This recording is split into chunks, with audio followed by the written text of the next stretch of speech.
focusing on the Keras coding. As you can infer from the previous function, the deep learning neural networks will contain complex mathematical works. This mathematical complexity has been a barrier to their use for developers who are new to the deep learning. Therefore, some engineers and developers have proposed several simplified high-level API for building this neural network, like the PyTorch, TensorFlow, Keras, CNTK, and so on. These APIs tend to look similar from a distance, but they will each have a distance on a close examination. For example, the PyTorch is an open AI framework developed by Facebook, while the TensorFlow is proposed by Google. CNTK is proposed by Microsoft, and Paddle is proposed by a Chinese tech company called Baidu. For beginners, I recommended the Keras. It is also created by a software engineer at Google. It's a deep learning library that sits on top of the TensorFlow, and perhaps its coding language is the easiest in all these APIs. And it is designed to enable faster experimentation. However, due to its high level, it may lose some flexibility. Actually, you can choose any open source AI framework as long as this open source, it is open source, and this library is continued to update and maintenance, then I think you can choose it.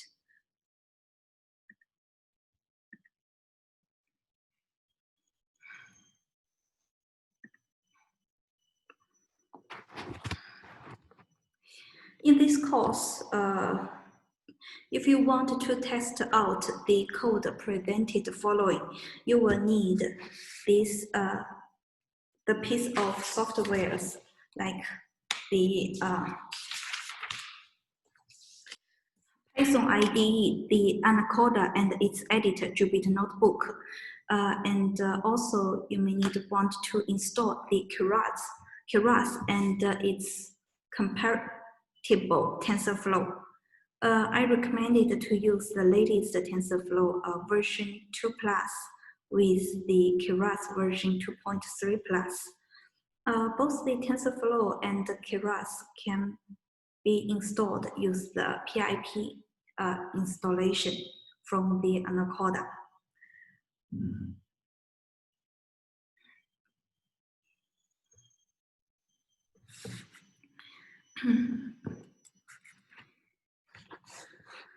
Okay, the code, now let's go into the Keras. The code data structure of the Keras is a model which led us to organize and design the network. There are two ways to build the deep learning model. One in Keras, one is the sequential API way, and the other is called the functional API. The sequential model is the simplest type of model. It is the linear stock of layers. If we need to build arbitrary graphs of layers with some flexibility, then the functional API will be a better choice. The following two code blocks will explain their differences. The left is a model built using the functional API. In the first line, we need to create an input object with its shape 2, and then we add a dense layer. Finally, we create the model with inputs is equal to x and output is equal to hidden. In contrast, we can have the same architecture using the sequential API. The sequential model allows us to create the model layer by layer in a step-by-step fashion. So it is very simple. First of all, we need to import the sequential function from the Keras models. Then in the first line, after the library importing in the first line,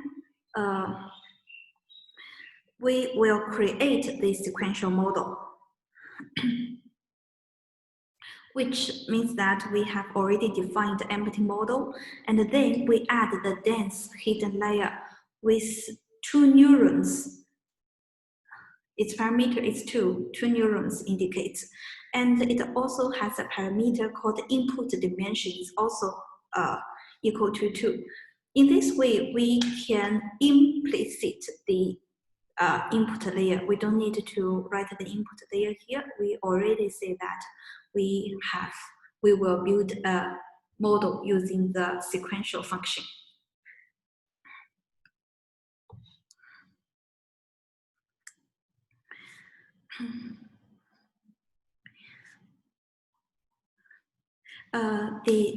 And then we can use the model summary method to display all the model layers.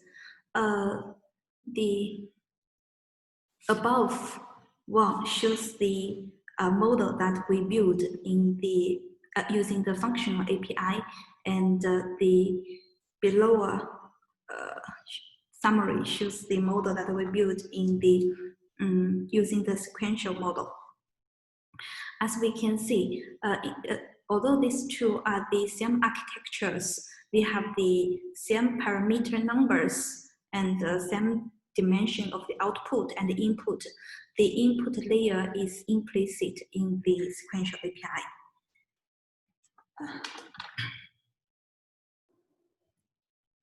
Okay, now let's get familiar with Keras code by writing a real deep learning example.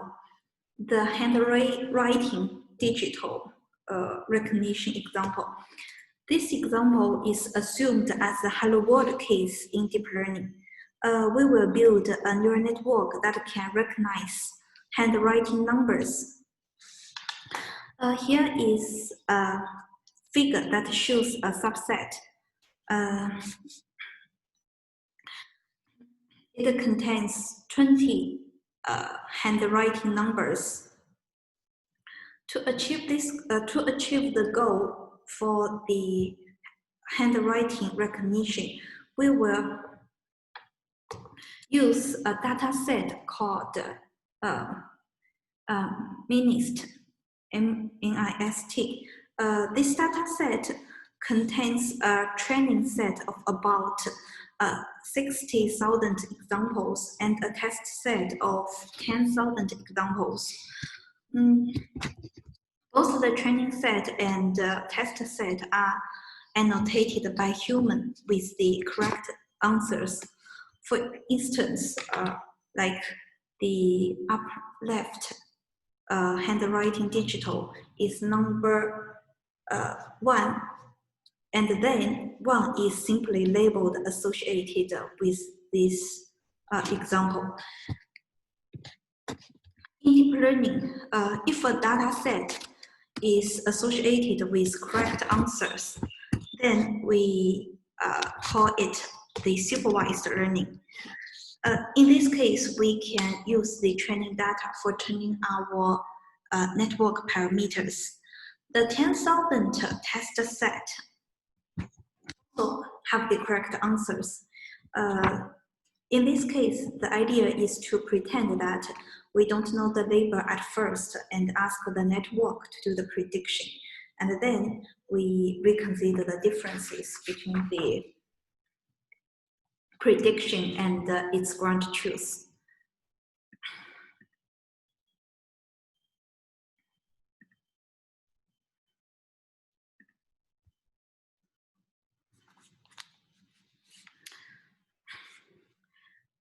Now we will start to use the Keras to define a network that can recognize handwritten digitals.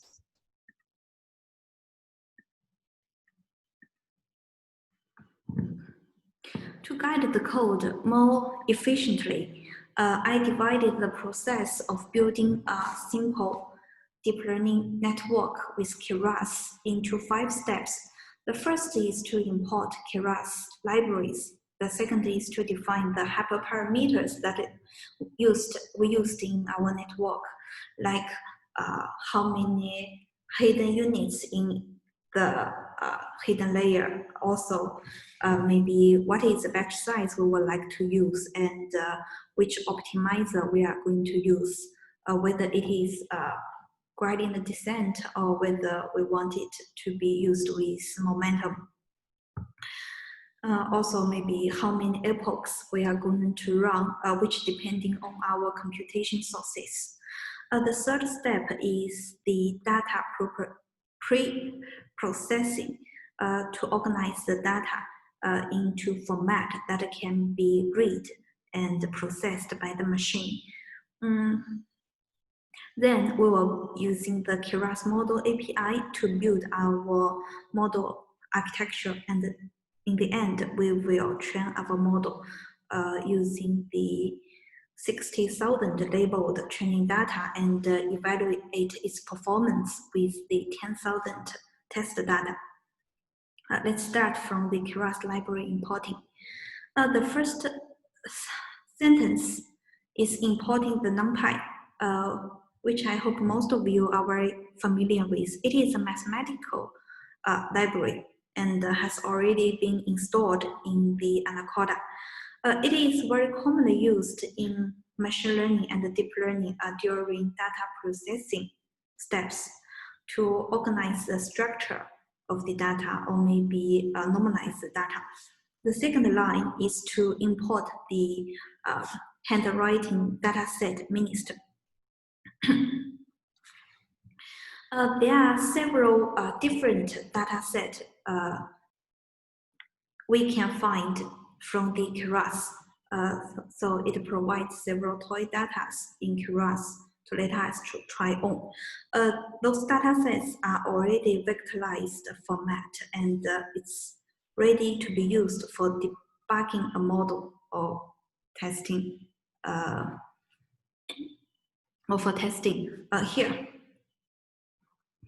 You can check the available datasets from the link, and here we can see it not only includes the MiniST digital handwritten dataset, it also has the CIFAR10 or 100, the face recognition dataset, and even have the IMDb movie review sentiment dataset.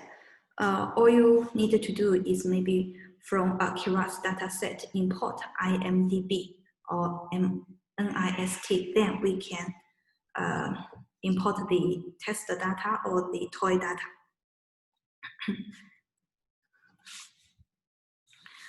Next, we will import the model library.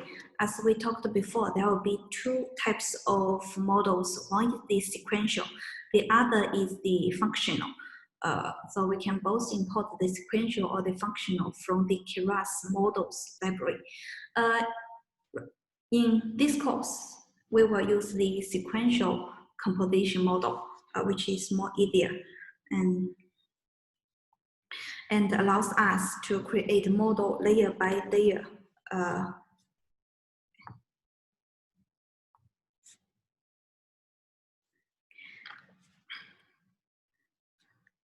Next, we will from Keras to import the layer functions like the dense layer and the activation layer. The dense layer means the fully connected neural networks, and the activation layer is refers to the activation functions that we talked before, the sigmoid activation function or the ReLU activation function or tangent activation function.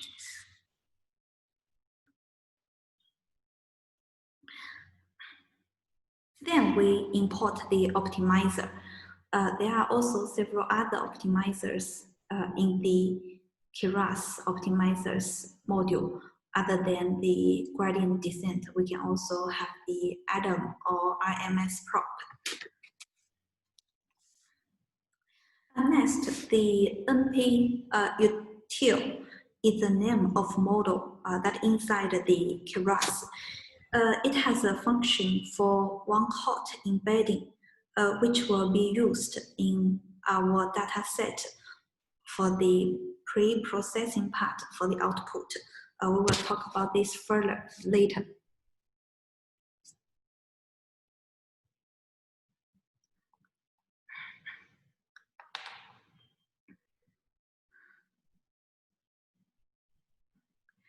Now we move to the training parameter part.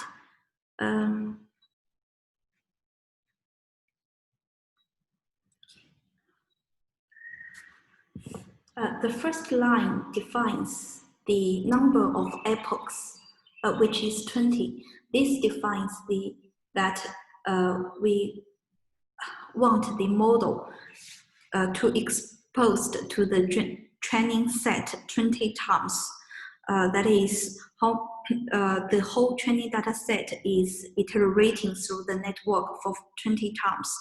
As we talked before, if the number of epochs is too small, then the model may tend to underfitting. And if the number of epochs is too big, then it may overfitting the data.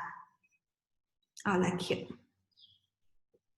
If it is 200, we assume it may be cause an overfitting problem. The second parameter is the batch size.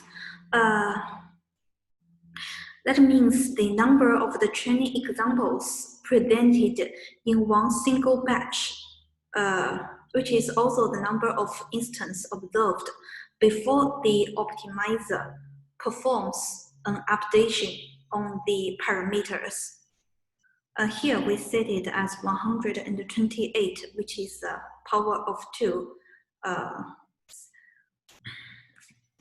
to suitable for the memory design of the computer, and we hope it can have a fast speed. The verbose is a parameter for visualization. We will not look into that. Okay, then we will have we will set the number of classes is 10. Since this is a classification problem, we need to decide when a new image comes, when a new image for the handwritten digital comes, we need to decide whether it is digital 1 or digital 0. So there will be 10 classes from the 0 to 9. Also, we set the optimizer to the SGD function. Means that we will use the gradient descent optimizer. Here we have our hidden units equal to 128.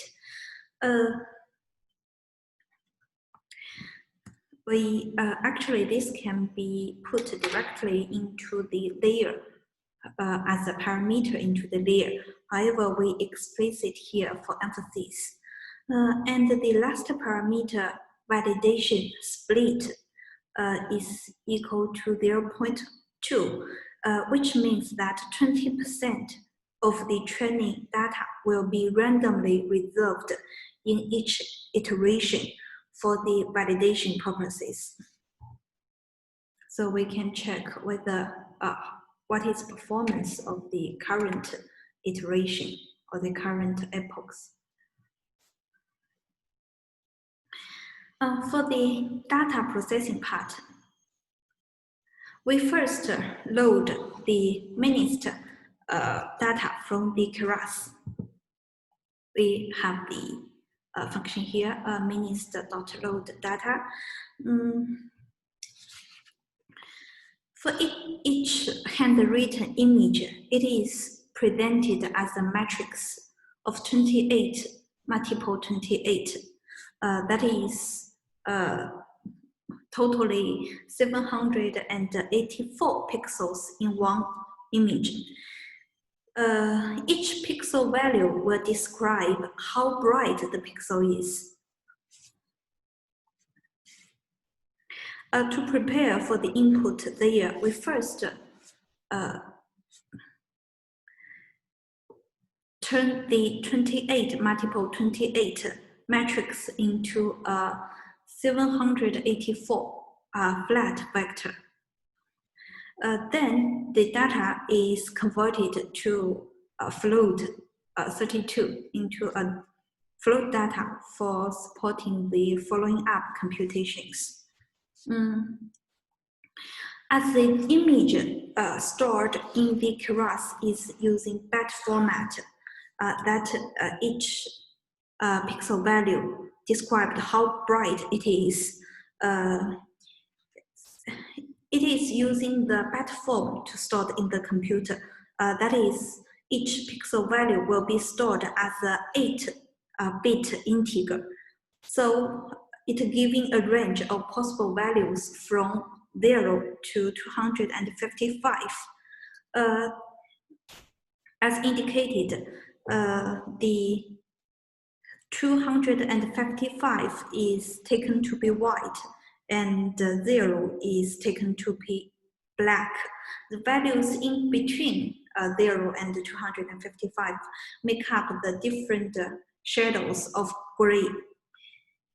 As we divided by 255 to normalize the image intensity between the 0 and 1.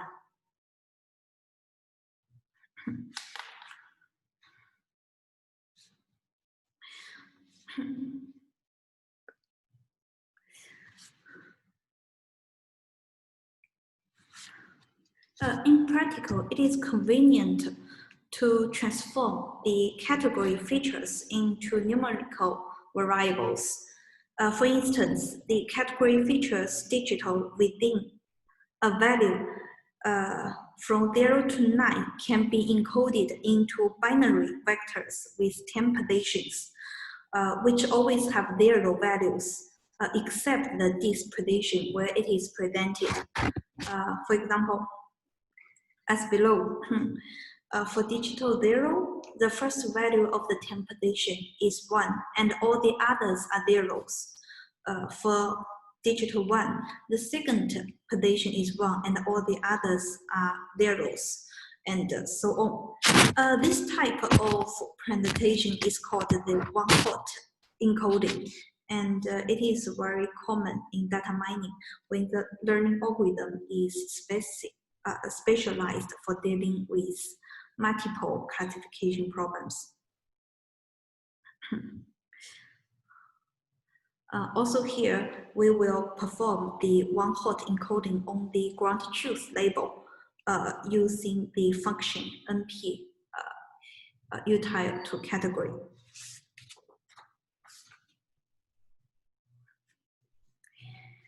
Now we enter into the most important part of the model building. Since we were using the sequential API, in the first line, we create the sequential model, which indicates that we have an empty neural network to add on. Next, we will add the dense hidden layers with number of classes. Here we indicated as 10, and its input shape, which is the 28 multiple 28 in matrix image matrix, which equal to 784. Followed up, it is an activation function called softmax.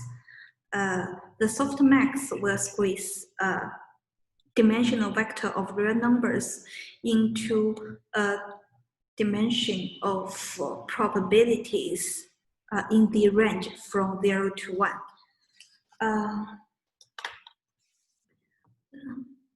So these two lines actually can be simplified as only one line if we add an activation parameter into the dense layer and indicate it as softmax. These two different writing in code specify the two different figures as below, although they are actually same in operation. First, for this neural network, first we will have an input shape of 784 neurons.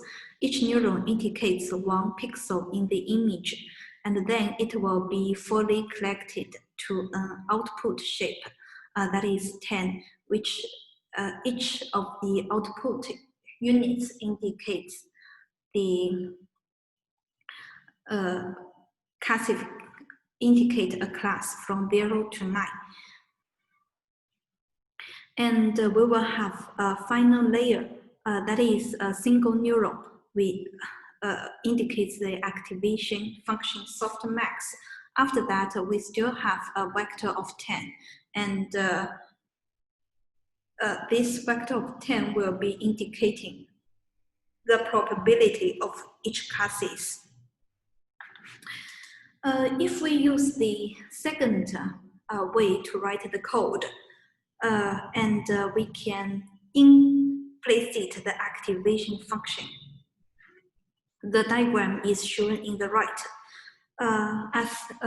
So first, for the dense function, we will have the weighted summation of all the inputs for each of the 10 output, and then we will have activation function followed in this perception or in this neuron.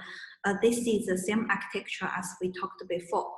Actually, I was more prefer the second way.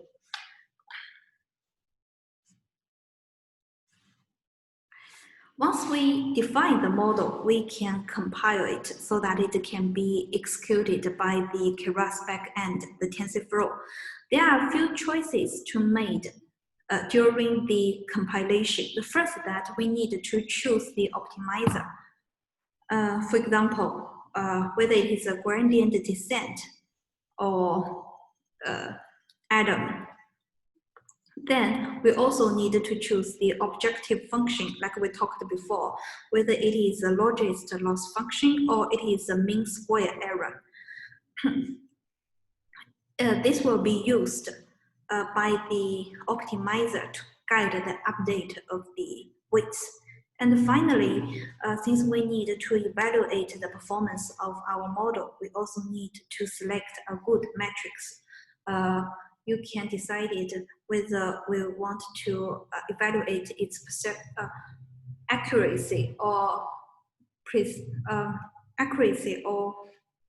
recall or precision. Since we already learned the optimizer, we will now look into the objective function. The common choices for the objective functions are mean square error, MSE, binary cross entropy, and category cross entropy. MSE is a mean square error between the predictions and the true values. The mathematical formula is also listed above. The mean square error will calculate the average of the loss function. All the if the prediction is far from the true value, then this distance to decide if the prediction is far from the true value. The binary cross entropy is a logist loss. In mathematical, its mathematical formula is also presented here. We will not look deep into this formula, but we have to remember that this binary cross entropy loss will increases as the predicted property diverges from the actual label. We can look at the diagram here. if the predicting of assume the true label is 1, and if we predicting a probability of 1 is 0.1, then the actual loss will be very large, will have a high loss here.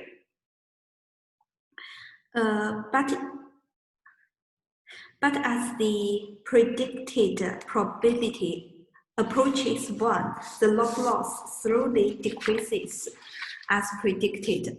So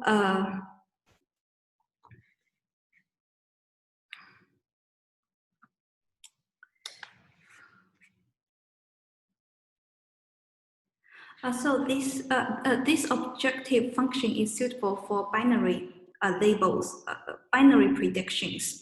For example, to predict whether an image contains a cat or not.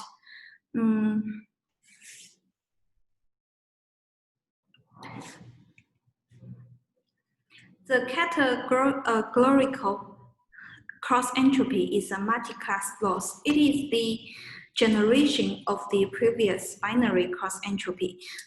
This objective function is suitable for multi-classification prediction, and it is a default choice in association with softmax activation. That is to say, in this case, we have the softmax activation in the output layer.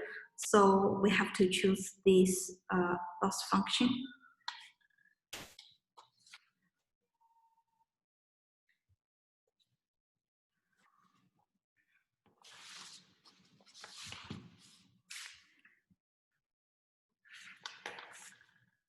Oh, I want to add one explanation here.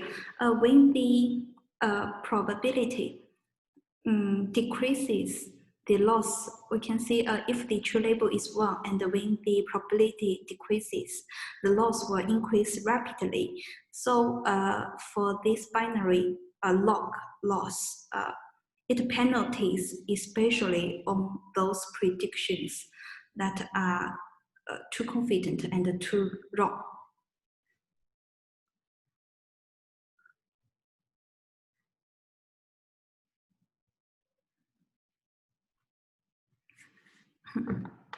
There are a lot of metrics used in evaluating the performance of architecture, like the accuracy, precision, or recall, and so on, may be F1 score. The complete list of Keras evaluation metrics you can find from the documentation.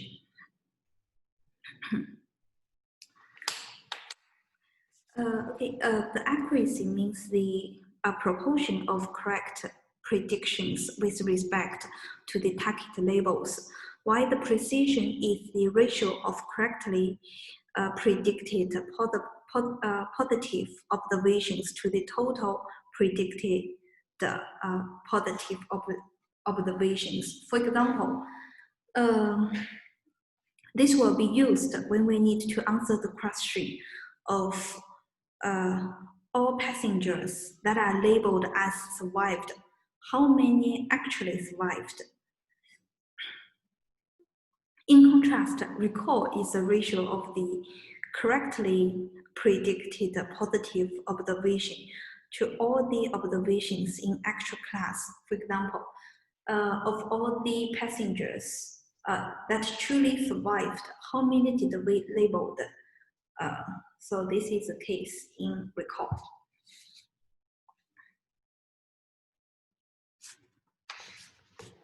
Once we have decided our loss function, the optimizer, and the metrics to evaluate the performance, we can compile a model in Keras and using this sentence.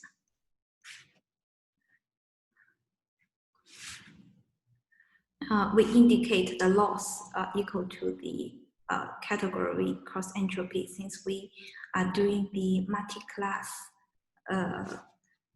multi-classification problem here, and we have the optimizer chosen as the gradient descent, and we were using the accuracy as the matrix, that is the portion of correct predictions with respect to the ground truth. After the model is compiled, we can then train the model using the training data. Still, we use the fit function in the Keras, just model.fit, and then we provide our training data and its labels for the training data. And we also need to specify a few parameters for these fit functions, like how many epochs and the batch sizes.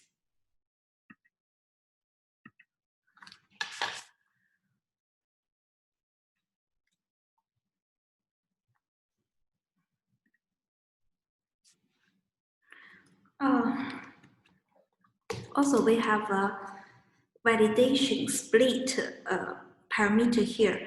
This indicates that we reserve 20% of the training data set for validation. The idea is that we reserve this part of the training data for measuring the performance on the validation while training. It is a good practice to follow for any deep learning tasks.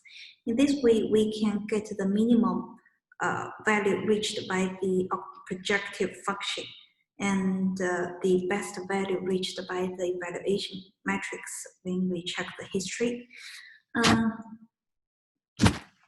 Once the model is trained after 20 epochs, you can see from the diagram below.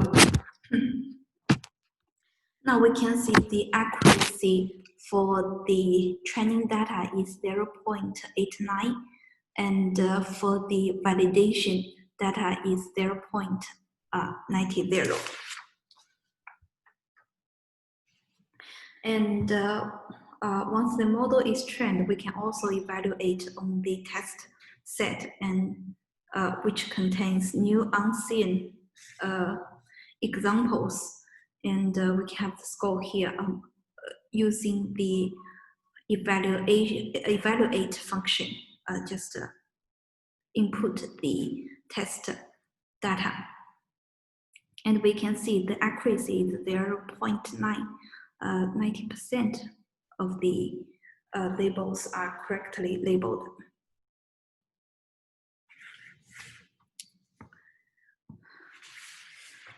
We can also, there is a prediction function in the Keras.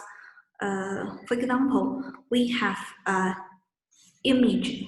We have an image, a handwritten image in the text set, which indicates the handwritten one. We use the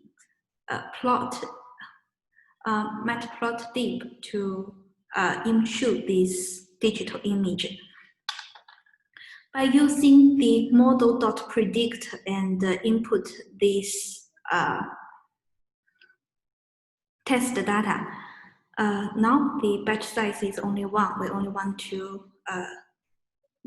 calculate this. We only want to predict for only this one photo.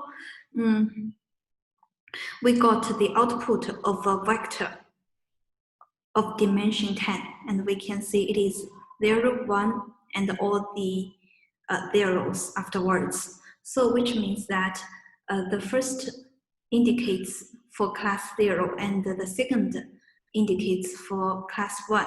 We have a 1 at the second position, so it means it is correctly identified as 1.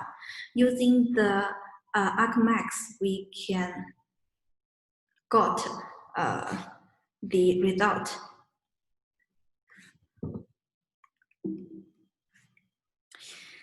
Okay, till now we have just defined our first neural network in Keras. A few lines of code, the importing the libraries and defining the hyperparameters and the data pre-processing, and then build the architectures using model sequential. And after that, we have the model compile and the model fit to do the forward and backward optimization. And after that, we can evaluate the accuracy of the model by model evaluate and predicting new data by the predict functions.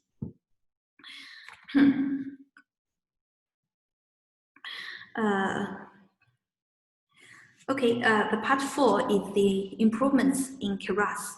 Now we have a baseline model with 98% accuracy on training data, 90% accuracy on validation, and 90% accuracy on the test data. This is a good start point, but we can still improve on this. Let's see how. First, I would like to talk about the concept of the bias and the variance. Usually, when we do the model fitting, there will be 3 situations. The best situation is at the right. It is good balance, low bias, and low variance, which means that the red line function can fit the training data very well. Another commonly viewed situation is underfitting. Underfitting often happens when a model unable to catch the underlying pattern of the data. So means data didn't well fit the, means the model didn't well fit the data set. Another situation is that we may overfitting the training data. This happens when our model is too complicated or we run too much epochs, and we even captures the noises within the data other than the underlying patterns of the data. So for the bias, it is the differences between the average prediction of a model and the correct value that we are trying to predict. So the model with high bias is considered the underfitting. In high bias model, it means that the machine pays very little attention to the training data and oversimplifies the model. For a high bias model always lead to high errors on both the training data set and the test data set. The variance is the variability of model prediction for a given data point or a value, which tells us the spread of data.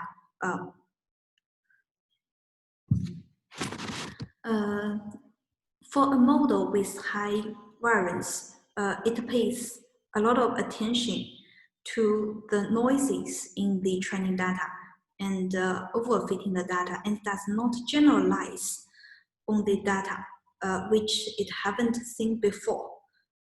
So as a result, model with high variance will perform very well on the training data, but it will have low accuracy on the test and the validation data, on data that it haven't seen before. Actually, the high bias and the high variance can happen together. If the model cannot fit the underlying general patterns very well, while it also captures noises in the training data, then it is the worst case, as shown in the lower right. The upper left with low bias and low variance is our goal.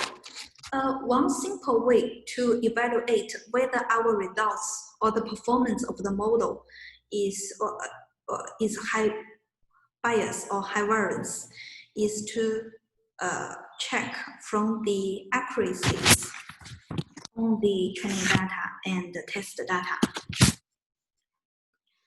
For example, we first set a goal here.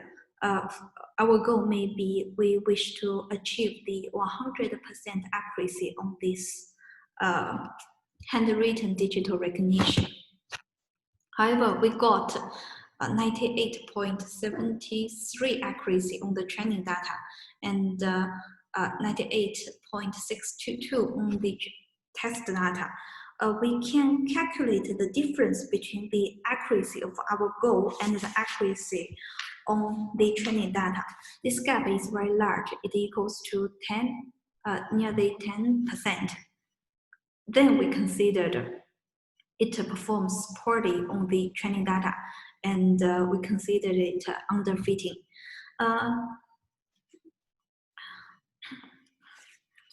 And we can assume it is a high bias situation.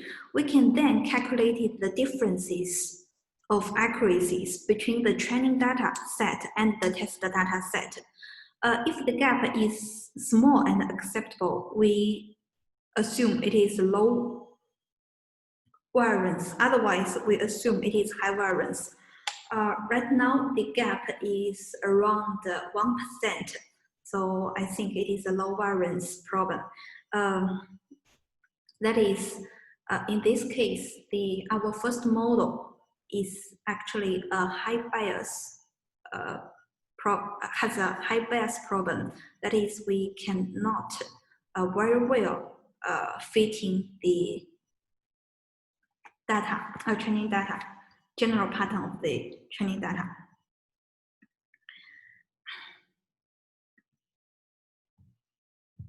For model with high biases, the common solutions are to try bigger and more complex model, or to train longer to increase the number of epochs, or we can try different neural networks. As the model we built before, it is only one layer model, just one dense, 10 dense model. So it is a very simple model, and maybe that's the reason that we cannot capture the general pattern in the data set. While for a model with high variance or overfitting, the common method is to add some regularizations or to add more data. You can collect more data or maybe use some data augmentation techniques like we can rotate the handwritten digital and we can zoom it or zoom in or zoom out the image.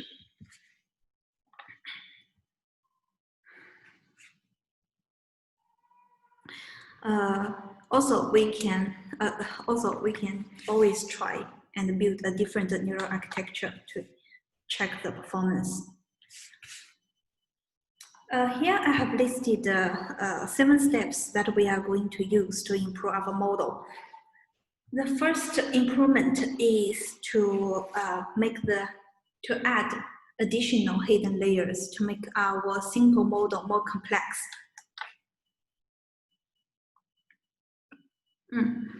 So after we build a sequential model of the input layer, we have a first dense layer with n hidden units, that is 128. And its activation is ReLU. And after the first hidden layer, we have a second hidden layer and its activation function. And then, the similar as before, we have the dense, which indicate the numbers of the output classes and its activation function, the softmax. By interpreting this and run the algorithms for 20 epochs, we have got 94 accuracy on the training data, validation and the test. We can see we have gained additional 5% accuracy. So this is really efficient improvements. The second technique, which is called the dropout. The dropout is a regulation technique that is used to solve the overfitting problems.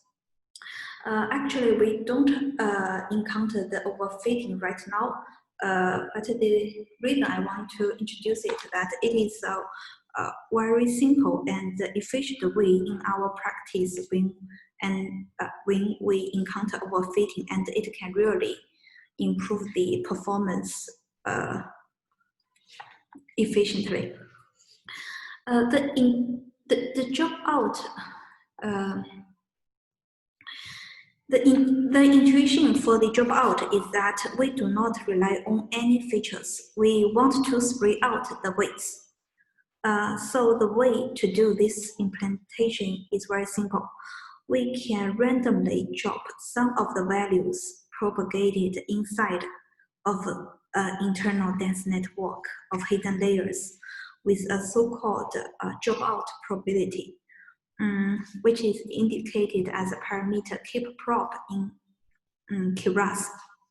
For example, as shown in this figure, if we have the parameter keep prop, that is a dropout probability equal to 0.5, this means that for this hidden layer, 50% of the units in this hidden layer will be randomly disabled during each training iteration. Like at the left, we disable the first and the third units, and on the right, we disable the second and the third units. Also, remember that when you do the testing, the keep probe is set to 1 and all the neurons are being activated, and the weights will be scaled down by the keep probe at the test time. Also in Keras, to implement the dropout is very simple. We can simply add a dropout layer after the dense layer and its activation. Like here, we add 2 dropout layers inside. Then we also run for 20 epochs, and we can check the performance. We can see that there are not much improvement, and we even have a bad value in the training data. This is because that our performance is not high variance, so this regularization technique may not have much use to our case here. But you can always add this dropout layer in any practical applications you may encounter.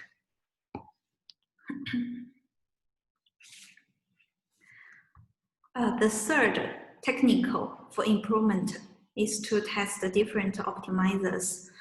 As we talked before, it is very simple to test the different optimizers in Keras. We just set the optimizer to different functions, the MMS prop or the atom. And then we can see after 20 epochs, both the RMS probe and the atom optimizer gives very good results. It is nearly 98 and 97 on the training and validation and test data. So these 2 optimizer will give good results and will generate more accurate results, and the convergence much faster.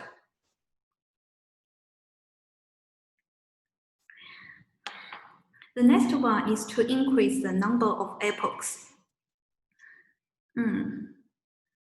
As we say that if the epochs numbers is too small, then it may be underfitting. But if it is too large, it may be overfitting.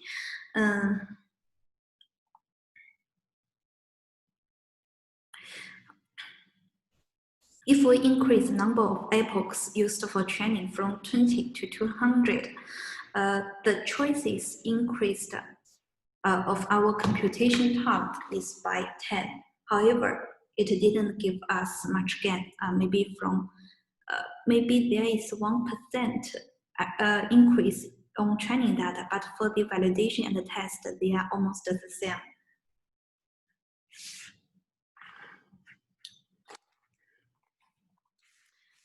Also, there is one code control the learning rate. The learning rate is a hyperparameter ingredient descent that controls how much to change the model in response to change the weights in response to the estimated error each time the model how much the model weights are updated.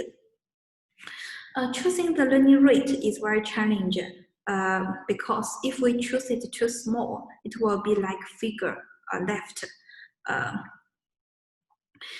The weight update is very small and we may need a long training process to get into the optimum value. So it may take a lot of time and sometimes the update may be just stuck. In contrast, if we set the learning rate very large, we may result in learning the weights too fast, and it will result in unstable training processes and oscillate around the optimal value and never reach the optimal. So the solution is in the middle, is that at the initial we set the learning rate, we set the learning big, appropriately big, and as we approaching the optimal, we can decrease our learning rate. In this way, by allowing our network to take big steps at first and then lower down our steps later. This is called the learning rate decay. In Keras, to implement the learning rate decay is also very simple. For the SGD, we just set the parameter decay here. Then we compile with this SGD parameter. You can try it out and test how it will improve our network results.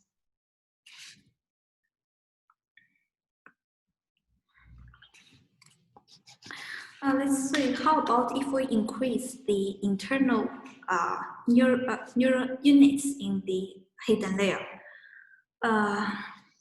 Here's the diagram reporting the results of the experiment with an increasing number of hidden layers.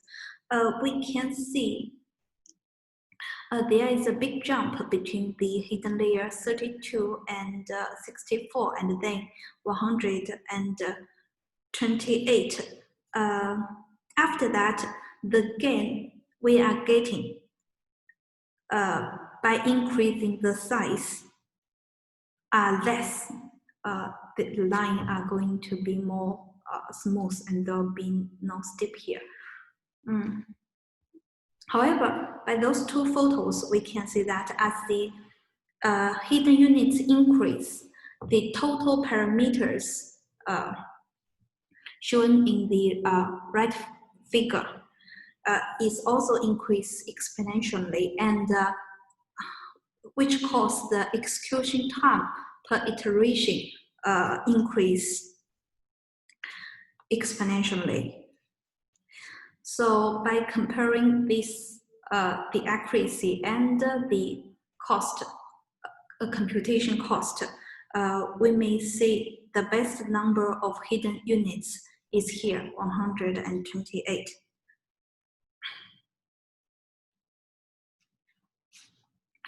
As we said before, different batch sizes may also affect the accuracy. Let's see the what behavior by changing this parameter. We can choose batch size 62, 64, 108, and several others.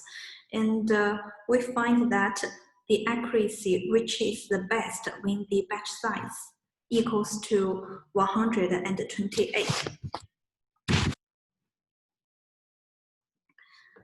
Okay, let's summarize with these 5 different variants.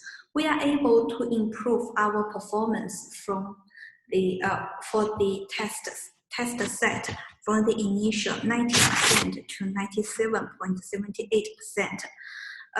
First, we define a simple network in Keras, and then we improve the performance by adding hidden layers. We also introduce the dropouts, which didn't make much use. After that, we improve the performance by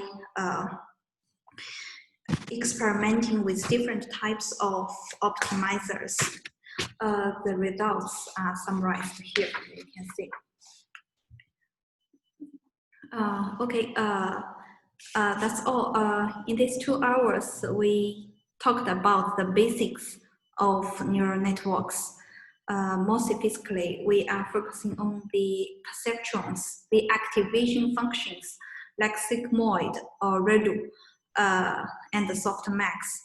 And we also talked about the forward and the backward propagation mechanism in the deep learning neural network, and the optimizers like gradient descent atom and RMS probe that are used to update the weights. And then we learn how to define a simple neural network in Keras using the sequential API and the functional API. And also after that, we progressively improve its performance. And we also learn how to fine-tune the hyperparameters like epochs, batch sizes, and hidden units numbers. So that's it in this 2 hours course. Thank you for all your attention. If you are interested, I will send you these slides and the code that used in these slides after this course. Also, if you have any questions, feel free to email me. Okay, that's all for today. Thanks a lot. Thank you.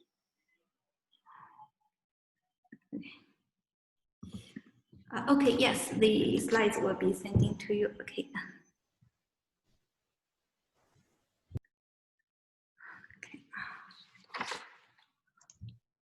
Thank you.